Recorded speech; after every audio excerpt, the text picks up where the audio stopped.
ادارہ امراض قلب کراچی میں اربوں روپے کی مبینہ کرپشن کا انکشاف ہوا ہے۔ ٹرانسپیرنسی انٹرنیشنل پاکستان نے محکمہ صحت کی انکوائری پر شدید تحفظات کا اظہار کرتے ہوئے اسے غیر مؤثر قرار دے دیا ہے۔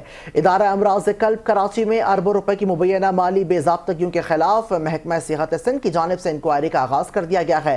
محکمہ صحت کی انکوائری کمیٹی صوبائی وزیر صحت ڈاکٹر عزرا پچوہو کی ہدایت پر قائم کی گئی ہے۔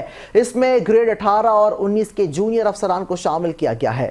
ڈائریکٹر جنرل آڈٹ سندھ کی رپورٹ میں انکشاف کیا گیا ہے کہ ادارے کی موجودہ سربراہ ڈاکٹر طاہر صغیر مبینہ طور پر 2013 سے 2024 کے درمیان غیر قانونی بھرتیوں، ٹھیکیداروں کو مشکوک ادائیگیوں اور ادویات و طبی آلات کی خریداری میں اربوں روپے کی کرپشن میں ملوث پائے گئے ہیں۔